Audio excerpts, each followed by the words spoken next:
Sveiki, mėlyjeji. Linkėjimai iš Innsbruko, kaip matote, labai apsnigto jau. Šios dienos Dievo žodis kalba mums apie Dievą kaip uolą, kaip pamatą, kaip saugų miestą, kuriame galime pasislėpti ir būti saugus, tvirti.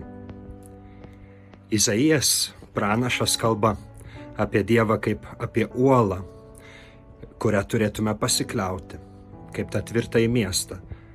O Evangelija, kurioje Jėzus primena mums, kad mes savo gyvenimo namą taip pat turėtume statyti ant tvirtos uolos, o ne ant smėlio, kad nesugriūtų. Kas yra ta uola? Akivaizdu, kad pats viešpats, jo žodis. Ir Jėzus primena, kad neužtenka tik tai sakyti viešpatie, viešpatie, tik tai taip jo žodį vartoti laisvai, lengvai, bet reikia ir gyventi tuo žodžiu, jį vykdyti. Žmogus, kuris klausosi Jėzaus žodžio, jį vykdo, juo pasitiki, tas yra panašus į žmogų, kuris pasistato namą ant tvirtos uolos. Klausimas labai paprastas.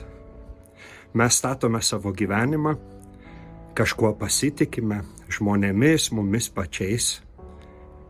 Ar Dievas yra tas pamatas, ant kurio norėčiau statyti savo gyvenimą? Šiandien taip pat bažnyčia mini šventąjį Ambraziejų, vyskupą, bažnyčios mokytoją, daktarą, garsų šventąjį, kuris prisidėjo savo pamokslais prie šventojo Augustino atsivertimo. Ir yra sakoma, kad kai Augustinas dar ieškojo savo tikėjimo, Ambraziejus jam pasakė, kad Kristus yra tikroji tiesa. Ir tai yra tiesa ne tik tai mentalinė kažkokia kaip mintis, bet tai yra asmuo.